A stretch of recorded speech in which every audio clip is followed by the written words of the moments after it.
할렐루야. 아멘. 세움의교회에 오신 여러분들을 주의 사랑으로 환영합니다.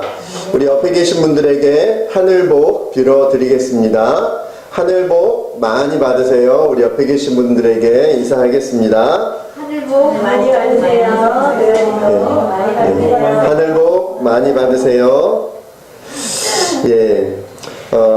오늘 우리 도연이가 처음으로 이렇게 교회 학교 와가지고 예배를 드렸는데, 우리 도연이가 좀 얘기를 하더라도 우리 도연이는 예배 시간 얘기해도 괜찮다라고 생각하시고 이렇게 봐주시면 되겠습니다. 예쁘게 봐주세요. 저희는 계속해서 4개월 길거리 관계 전도를 진행하고 있습니다. 근데 저와 사모님이 훨씬 이전부터 함께 얘기해 왔던 것이 있었어요. 뭐였냐면, 이제 사모님이 저하고 이렇게 짝을 이루어서, 팀을 이루어서, 전도 현장에 나가서 이렇게 이제 사람들에게 전도 명함을 나눠주고 전도도 하지만, 아무래도 이렇게 남자와 여자가 이렇게 가는 것보다 여성 두 분이 이렇게 같이 가게 될 때 굉장히 좀 부드럽게 전도가 이루어지는 것을 저희가 이렇게 목격했고 또 경험할 수 있었습니다. 그래서 한마음교회 전에 우리 교회에 와서 이렇게 간증해 주셨던 이정아 집사님과 그리고 사모님이 팀워크를 이뤄서 여성 두 분이 전도를 하시는데 엄청난 시너지가 나오는 거예요. 그러니까 그분들이 열심히 있어서 어떤 전도의 열매나 또 그런 것이 나오기도 하겠지만, 그 조합이 여성 두 분이 함께 했을 때 굉장히 좀 부드럽구나. 그리고 한쪽에서 이렇게 이야기하다가 이야기거리가 좀 소재가 떨어질 수 있잖아요. 또 소재가 떨어지면 다른 쪽에서 이야기를 이렇게 대화를 이어가면서 그렇게 하더라는 겁니다. 그래서 이게 굉장히 같이 함께 전도할 수 있는 여성분이 좀 계셨으면 좋겠다라는 이제 그런 바람이 있었던 거죠. 그런데 이제 저희 교회 다니시는 분들은 직장에 나가시고 그러다 보니까 저희가 전도하는 시간에 함께 전도할 수 있는 여성분이 안 계신 거예요. 그래서 과거에 그냥 한번 제가 생각해 보기를, 주변에 교회 다니시는 분 중에 좀 시간이 되시는 분이 좀 같이 전도해 줬으면 어떨까라고 하는 생각을 해보기도 했었고, 또 이건 제 개인적으로도 생각이지만 전도할 때 도와주시는 여자 전도사님, 그런 전도만 이렇게 도와주시는 분이 계셔도 훨씬 힘이 되겠다라는 이제 그런 생각을 해보기도 했었습니다. 그런데 그러던 가운데 지난 주 중에 제 안에 불현듯이 그런 생각이 떠올랐습니다. 중계충성교회에 순회 전도회 식구분들한테 한번 연락을 해봐야 되겠다라는 생각이 들었어요. 근데 전에는 아예 생각을 못했거든요. 순회 전도회에서 저희가 도와드릴 게 있으면 이렇게 얘기해 주세요 그랬는데, 저희가 특별히 생각이 잘 안 났었는데, 저희가 이제 순회 전도회 카톡에다가 저희 교회의 소식과 이렇게 주중에 이렇게 한 2시간 정도 시간을 내서 이렇게 한 분 정도 오셔서 전도를 도와주시면 사모님 곁에만 서 계셔도 굉장히 이렇게 힘이 될 것 같다라고 이렇게 문자를 보냈어요. 그랬는데 답장이 왔을까요? 안 왔을까요? 왔으니까 제가 얘기하겠죠. 근데 어떤 답장이 왔냐면, 거기에 이제 남자분들, 여자분들에서 한 열 몇 분 거기에 이제 카톡방에 있는데, 그 중에서 한 분에게서 응답이 딱 왔어요. 뭐라고 하냐면, 이렇게 계속해서 전도를 열심히 하고 계시군요. 제가 한번 이렇게 해보고 싶다라고 하는 의사를 밝히시는 분이 계셨어요. 그래서 다른 분들에게도 한번, 그러니까 뭐 그분이 하루를 오실 수 있다라고 하면 뭐 다른 분들에게도 한번 여쭤보도록 하겠다라고 하는 카톡이 왔습니다. 그런데 제가 이제 이 카톡을 받고 나서 이제 너무 기쁜 거예요. 왜냐하면 뭐 그 전부터 이렇게 기도하고 또 소망했던 일이 어쨌든 그 함께 사모님과 팀을 이뤄서 전도할 수 있는 그 일주일에 단 한 번이라도 할 수 있는 분이 생겼다라고 하는 것에 제 안에 참 감사하고, 야, 정말 그 응답해 주신 그 여자 집사님이 다르게 보이더라고요. 근데 제가 이번 그 일을 보면서 깨달았던 거는 이것입니다. 다른 건 아니고 안 될 거라고 생각을 했던 것 같아요. 제 안에 안 될 거다. 뭐 도와줄 사람이 있어야지. 안 될 거다라고 이제 생각을 했고, 불가능할 거다라고 생각을 했었는데, 포기하지 않고 지속적으로 꿈꾸고 소망을 가지니까 길이 열려지는구나 라는 걸 생각하게 됐어요. 우리 그리스도인들이 이래야 되는 거구나. 우리가 어떤 그 바라고 기대하는 게 있잖아요. 바라고 기대하는 것이 있는데 지내다 보니까 잘 안 돼. 그럼 어떻게 해요? 우리가 마음으로 접죠.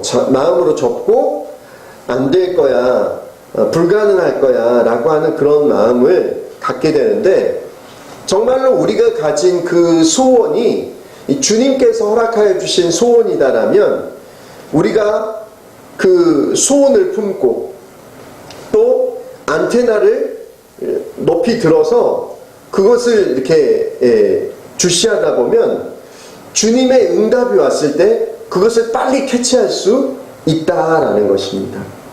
바라고 소망하기는 그 응답해 주셨던 그 여자 집사님처럼 주님께서 부르실 때에 응답함으로, 마치 주님께서 그 추수 때에 그 얼음 냉수처럼 주님의 마음을 시원케 해드리는 저와 여러분들이 되실 수 있기를 주님의 이름으로 축복합니다.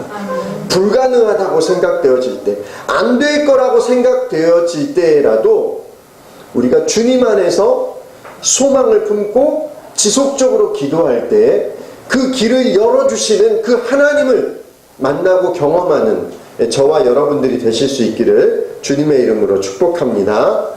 우리 오늘 말씀의 주제를 이렇게 잡았습니다. 주님의 기쁨이 되세요 라고 했는데요, 우리 다 같이 한번 해볼까요? 시작. 주님의 기쁨이 되세요. 우리 옆에 계신 분들하고도 한번 해보겠습니다. 시작. 주님의 기쁨이 되세요. 아멘. 저와 여러분이 우리 주님을 기쁘시게 해드리는 주님의 기쁨이 될 수 있기를 주님의 이름으로 축복합니다. 오늘 말씀에 보니까 말씀의 그 타이틀이 크게 두 개가 붙여져 있습니다. 뭐냐면 12제자를 택하시다, 그리고 사방에서 사람들이 모여들다 라고 이야기하고 있어요. 예수님의 제자는 모두 몇 명이에요? 12명이에요. 근데 오늘 본문에 보니까 단지 12명만은 아니었던 것 같아요. 자, 보세요. 오늘 예수님께서 산에 올라가서 밤을 세워서 하나님께 기도하면서 그 다음날 누구를 세워요? 12제자를 이렇게 뽑는 것을 볼 수가 있습니다. 13절에 보니까 예수께서 자기 제자들을 부르시고, 그리고 그 가운데서 어떻게 했다고요? 12를 뽑으셨다라고 이야기하셨어요. 그러면 제자들은 12이었다 아니면 12보다 더 많았다? 네, 더 많았다는 거죠. 예수님을 따르는 제자들이 더 많았는데 그 가운데서도 핵심적인 그 제자 12를 뽑으시는 사건이 오늘 본문에 등장하고, 그 제자들을 가리켜서 뭐라고 부르셨다고요? 사도다. 사도. 자, 그러면 사도라는 말은 무슨 말이에요? 부르심을 받은 자. 주님께 부르심을 받아서 보내심을 받은 자. 보내심을 받은 자들이다라고 이야기하죠. 그래서 예수님께서 산에서 내려오신 그 이후에 17절에 보니까 그의 제자들이 큰 무리를 이루고 또 백성들도 큰 무리를 이루어서 누구에게로 나아왔다고요? 예수님께 나아왔다라고 이야기합니다. 그런데 예수님께 무엇 때문에 나왔다고요? 18절에 보니까 예수의 말씀도 듣고 자기들의 병도 고치고 또 악한 귀신에게 고통을 당하던 사람들도 고침을 받기 위해서 누구에게? 예수님께 나아왔다라고 이야기합니다. 그래서 그들이 했던 것은 뭐예요? 19절에 보니까 예수에게 손이라도 대보려고 애를 썼다라고 이야기해요. 무엇을 위해서? 예수에게서 능력이 나와서 그들을 낫게 하시기 때문에 주님의 그 치유하심을, 그 능력을 경험하기 위해서 예수님 앞에 나왔다라고 하는 것을 볼 수가 있다라는 것입니다. 오늘 말씀의 주제가 뭐라고요? 주님의 기쁨이 되세요. 여러분, 우리 주님의 기쁨이 되시기를 원하십니까? 우리 하나님의 기쁨이 되기를 여러분 원하세요? 네. 아멘. 저와 여러분이 우리 하나님을 기쁘시게 해드릴 수 있기를 소망합니다. 하나님을 기쁘시게 해드리기 위해서 그러면 우리가 어떻게 살아야 될지 우리 두 가지만 함께 살펴보도록 하겠습니다. 첫 번째 우리가 살펴보고 싶은 것은 하나님은 소통을 기뻐하신다라는 것입니다. 아멘. 하나님은 누구와 소통하기를 기뻐하신다고요? 저와 또 여러분과 소통하는 것을, 교제하는 것을, 사귀는 것을, 대화하는 것을 어떻게 하신다고요? 기뻐하신다라는 것입니다. 예수님께서 산에서 밤새 기도하신 후에 제자를 뽑으셨다라고 이야기합니다. 자, 질문을 드리면 예수님께서 밤새 기도하신 이유는 무엇 때문이었을까요? 어려운가요, 질문이?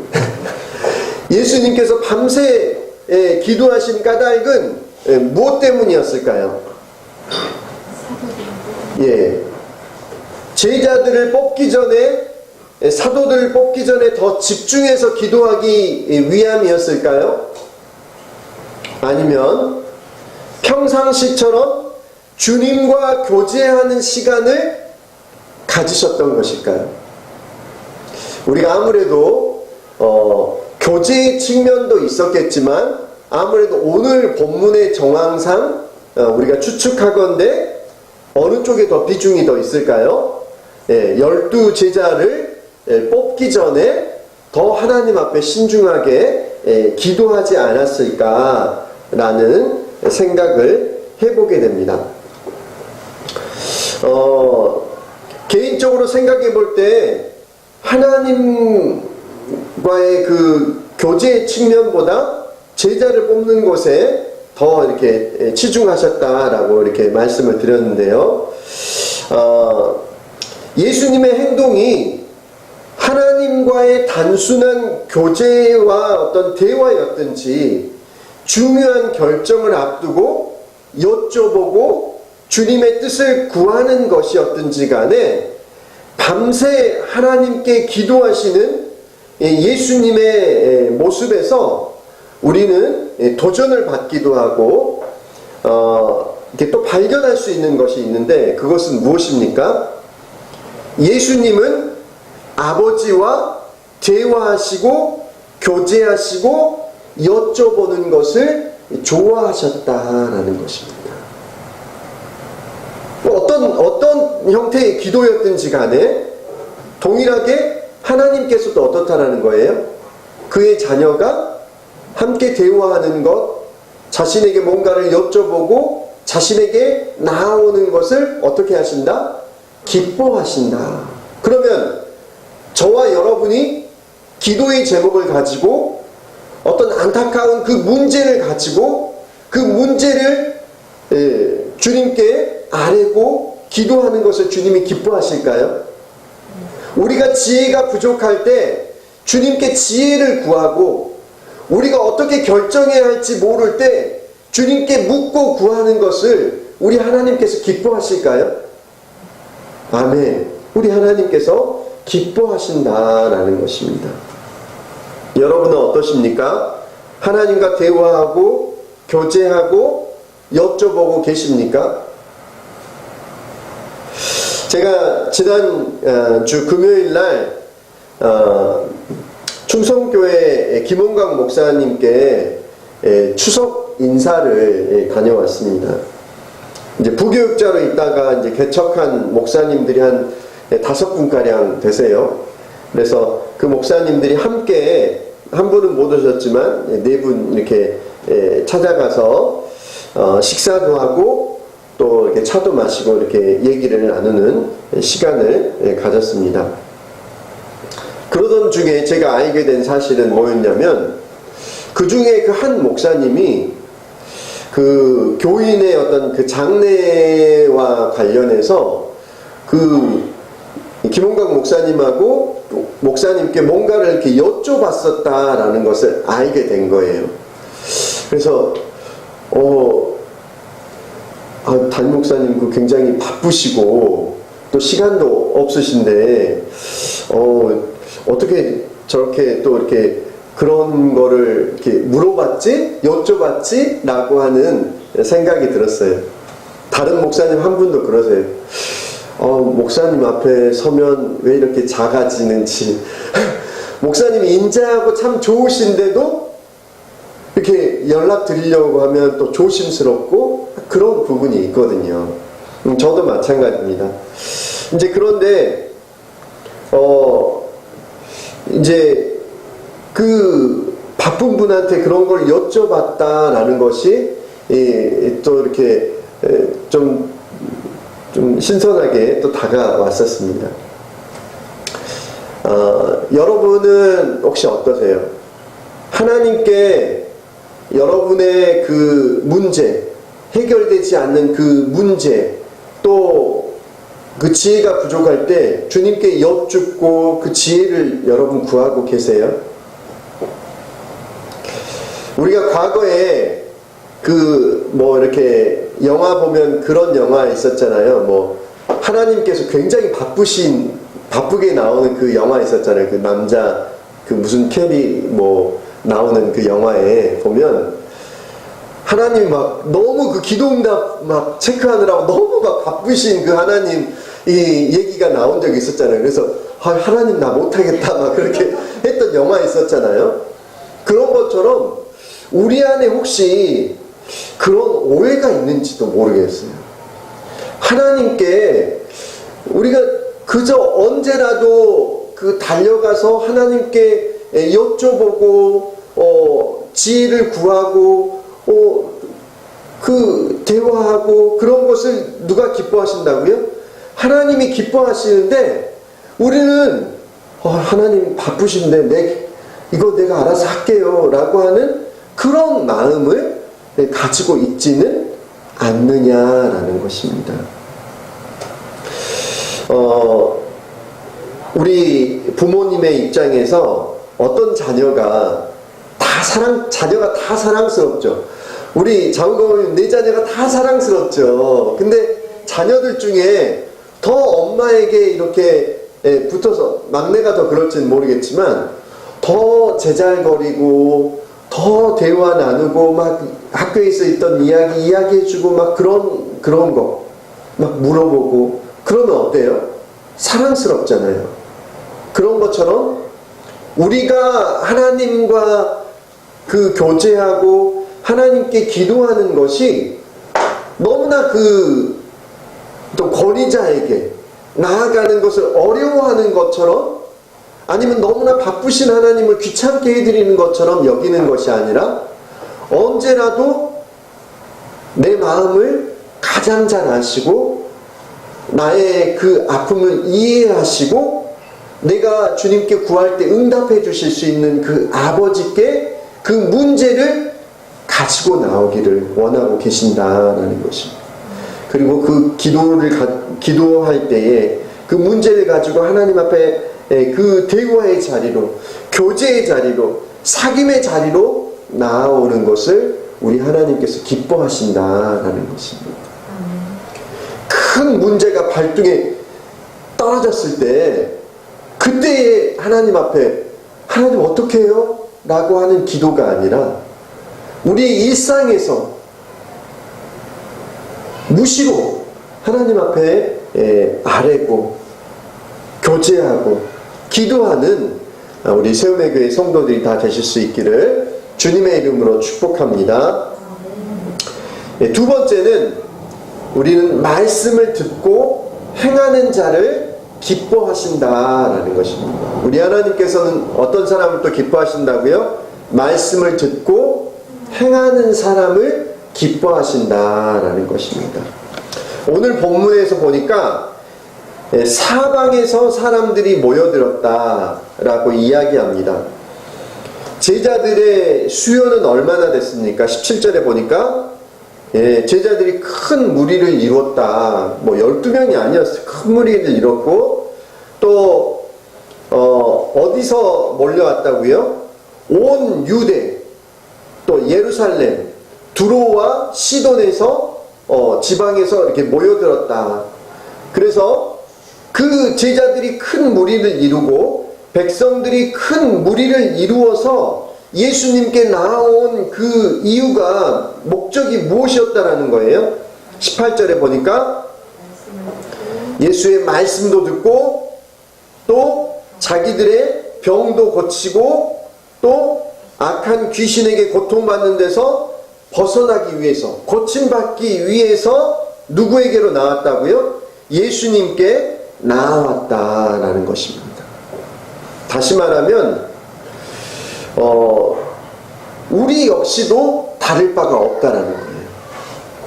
여러분 무엇 때문에 예수님 앞에 나오셨어요? 오늘 무엇 때문에 예배드리기 위해서 이곳에 나오셨어요? 예수의 말씀을 듣기 위해서 우리의 그 고질병을 고치기 위해서 또 우리 악한 귀신에게 고통을 당하던 그 고통으로부터 우리가 자유케 되기 위해서 우리는 예수님 앞에 나아왔다라는 것을 우리는 기억해야 한다라는 것입니다. 겉은 어때요? 겉은 번지르합니다. 하지만 예수께 나아온 그 우리들의 본 모습은 어떻다라는 거예요. 우리가 예수의 말씀을 듣지 않으면 잠시라도 죄의 유혹으로부터 우리를 지켜낼 수 없는 자들이 누구라는 거예요? 바로 저와 여러분이라는 거예요. 여러분 인정하세요? 잠시 그 마음을 지키기가 어려운 인생들이 바로 저와 여러분이라는 거예요. 무엇으로 삼가지 않으면 하나님의 말씀으로 삼가고 주의하고 피하지 않으면 우리는 죄의 유혹에 언제라도 빠지고 넘어질 수밖에 없는 연약한 자들이다라는 것입니다. 우리들에게 여러 가지 질병이 있습니다. 육체적인 질병뿐만이 아니라 우리에게 그 정신적으로 우리의 마음 안에 병들어 있는 부분이 있죠. 겉은 번지르하지만 속은 병들어 있어요. 또 잘못된 생각들을 가지고 살아가고 있어요. 또 어때요? 우리는 잘못된 습관과 우리는 그 우상 숭배에 사로잡혀서 우리는 그 중독 등에 사로잡혀서 살아가는 사람들이 누구라는 거예요? 바로 저와 여러분이라는 거예요. 바로 저와 여러분이 그런 삶을 살 수밖에 없는 자인데 누구에게 나아옴으로 말미암아? 예수께로 나아옴으로 말미암아서 그 죄로부터, 그 질병으로부터, 그 얽매임으로부터 자유케 되기를 소망하는 자들이 저와 여러분이라는 것입니다. 저희가 이제 금요일날 길거리 전도를 하는데 계속해서 만났던 저랑 동갑인 분이 계세요. 저랑 나이가 같은. 근데 약간 좀 말하는 게 좀 어눌하신 그런 분이신데, 이제 사모님이 이제 그런 얘기를 하셨어요. 이제 전도하시다가. 이제 지난주에 우리 아버님이 돌아가셨다. 그래서 우리는 모두 다 이 세상을 떠나게 된다. 그런데 그분이 막 그 장래, 그 미래를 위해서 막 집도 결혼은 안 하신 것 같은데 동생분하고 이제 뭐 사시는데 집도 장만하시고 뭐 죽을 때까지 뭐 35억이 필요하다나? 그렇게 많이 필요해요? 35억이 필요하대.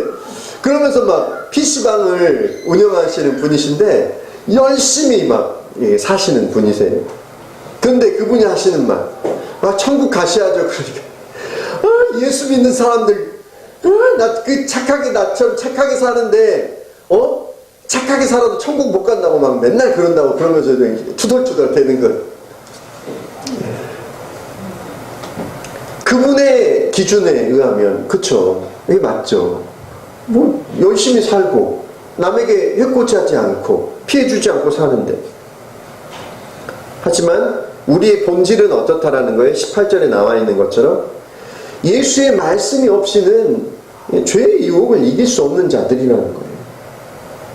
우리의 고질적인, 우리가 부모님의 세대로부터 우리가 오랜 세월 우리 안에 잘못된 생각으로 주입되어져 있는 그 생각의 그 잘못된 그 질병으로부터, 우리의 잘못된 습관과 이런 데서부터 우리는 벗어날 수 없는 그런 연약한 자들이다라는 것입니다. 그렇다면 우리가 이 죄의 종노릇 하는 그 삶이 아니라 어떻게 하면 우리의 본성의 지배를 벗어나서 성령의 지배 가운데 성령의 인도함을 따라서 살아갈 수 있을까요? 우리는 예수님께 나아오는 것도 우리에게 필요했지만 우리에게 이제 정말로 그 예수님의 말씀이 우리의 삶을 다스릴 수 있도록 우리를 내어드리는 것이 필요하다라는 것입니다. 우리가 죄의 본성을 따라서 살아가지 아니하고 우리가 새롭게 주님이 기뻐하시는 뜻을 따라서 살아갈 수 있기 위해서는 우리에게 필요한 것이 뭐라는 거예요? 예수의 말씀이다라는 거예요. 하나님의 말씀이 우리에게 필요하다라는 거예요. 우리의 노력과 의지로 우리의 죄를 이길 수 없다라고 하는 것을 알아야 된다라는 거예요. 그래서 우리가 붙들어야 하는 것은 뭐라는 거예요? 하나님의 말씀이라는 거예요. 우리가 묵상해야 되는 건 뭐예요? 하나님의 말씀을 주야로 묵상해야 된다라는 거예요. 하나님의 말씀이 내 삶을 주장하고 내 삶을 새롭게 그 방향을 제시해주고 내 삶을 이끌어갈 수 있는 그 힘으로 역사할 수 있도록 그 말씀에, 하나님의 말씀에 권위를 부여해 드려야 한다라는 거예요. 어떻게 그것이 가능해요? 우리가 주님의 말씀 앞에 무릎 꿇어야 돼요. 주님께 말씀 묵상하는 시간을 구별해야 돼요. 여러분도 해보시려고 했을 거예요. 잘 되세요? 잘 되세요? 안 되죠. 그 시간이면 조금 더 자겠다. 그 시간 좀 더 일하겠다. 맞아요? 그쵸? 우리가 그렇게 돼요. 여러분, 조금 더 자고 싶으시죠? 조금 더 일해서 더 수익을 올리고 싶으시죠. 그런데 우리가 예수 그리스도를 만나는 것이 얼마나 큰 수익을 올리는 것인지를 우리가 알게 되면 어떻게 될까요? 우리가 한 달에 얼마를 벌기 위해서 아둥바둥하고 이렇게 살아갔지만, 우리가 한 달에 얼마를 버는 그 아둥바둥을 떠나서 우리 인생을 책임져 주시는 하나님의 말씀이 너무나 보배롭고 가치롭고 돈으로 환산할 수 없는 가치를 가지고 있다라면, 그리고 그 가치 있다라고 하는 것을 우리가 경험하게 되어진다라면 우리는 어떻게 할까요? 무엇을 선택하게 될까요? 우리는 하나님의 말씀을 선택하게 될 것이다 라는 것입니다. 우리는 하나님의 말씀을 아는 것만으로 그쳐서는 안 된다는 거예요. 지적인 동의만을 하는 것으로 그쳐서는 뭐가 안 바뀐다는 거예요? 우리의 삶이 안 바뀐다는 거예요. 지적인 동의만 이루어지면 원수는 우리의 삶을 얼마든지 휘저을 수 있어요. 우리의 삶을 얼마든지 요동케 만들 수 있어요. 하지만 우리가 지적인 동의의 수준을 넘어서서 우리가 그 말씀을 우리 안에서 살아내려고 몸부림치면, 순종하는 것, 그 말씀을 묵상하고 그 말씀대로 내가 살아보고 실천하는 것이 쉬워요, 어려워요? 어렵죠. 그런데 어려움에도 불구하고 계속해서 그것을 연습하고 연습하면 어떻게 해야 돼요? 그것이 내게 이제 익숙해지게 되는 거예요. 우리가 고관절 무릎 수술을 하고 나서 무엇이 필요하다라고 해요? 재활이 필요하죠. 이거 수술했어요. 다 끼워 넣었어요. 하지만 정말로 이것이 제대로 작동하기 위해서 무엇을 하지 않으면, 재활을 하지 않으면, 계속해서 움직여보고 사용해보고 굽혔다 폈다를 해보지 않으면 굳어져서 어떻게 해요? 더 연습을 했던 사람보다 그 움직이는 게 잘 제대로 이루어지지 않잖아요. 그런 것처럼 우리의 신앙생활도 마찬가지다라는 거예요. 인정해요. 예수님 우리 죄를 위해서 죽으시고 부활하시고 사흘 만에 다시 살아나셔서 다시 오실 예수님인 것 인정해요. 하지만 우리 안에서 어떠한 역사도 나타나지 않는, 그저 그냥 그 지식으로만 알고 있는. 그래서 그 말씀이 우리 안에 실제가 되는 경험이 필요하다는 거예요. 우리가 과거에 목장 모임을 할 때 우리 안에 더 역사가 이렇게 더 힘있게 나타나지 못했던 이유 가운데 하나는 뭐예요?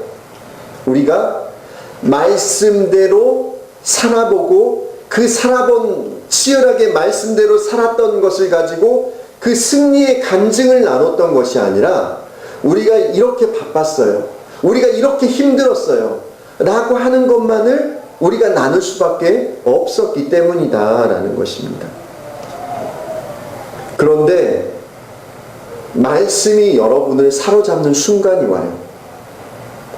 어느 때는 내가 의지로 하나님의 말씀을 붙잡으려고 하는데, 어느 순간에 그것을 연습하다 보면 하나님의 말씀이 여러분의 삶을 붙잡는 순간이 있어요. 그럼 어떻게 돼요?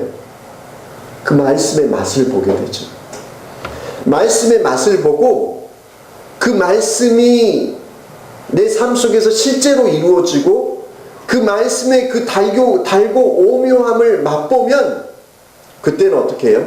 말씀 묵상 좀 하세요, 우리 말씀 생활 좀 해봅시다 라고 하지 않아도 그 말씀을 붙들어요. 말씀 묵상집을 붙들어요. 화장실이라도 그걸 가지고 들어가요. 시간이 없어도 주머니에 넣고 그 말씀과 동행하기를 사모하게 되어져요. 여러분, 그러면 이제 여러분의 인생에 새로운 그 출발이 이루어지게 되는 거예요. 여러분의 인생에서.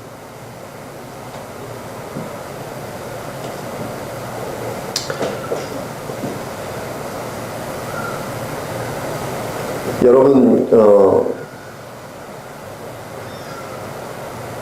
도전합니다. 여러분이 이제 말씀이 여러분의 삶을 붙들 수 있도록, 말씀이 여러분 안에서 정말 실제로 말씀은 그냥 피상적인 거고 그냥 내 지식으로만 아는 거고 그냥 뭐 좋은 말씀이야, 그것이 아니라 정말로 우리 안에 살아서 운동력 있게 역사하는 그 말씀으로 우리 가운데 다가올 수 있도록,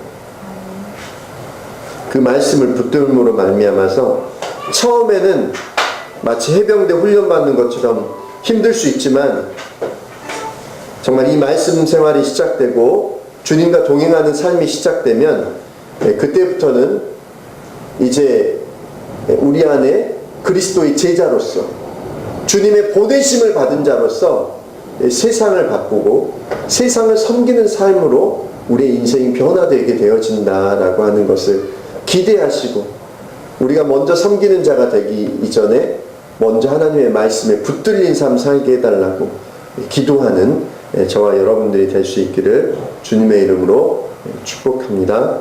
우리 함께 찬양하고 기도하겠습니다.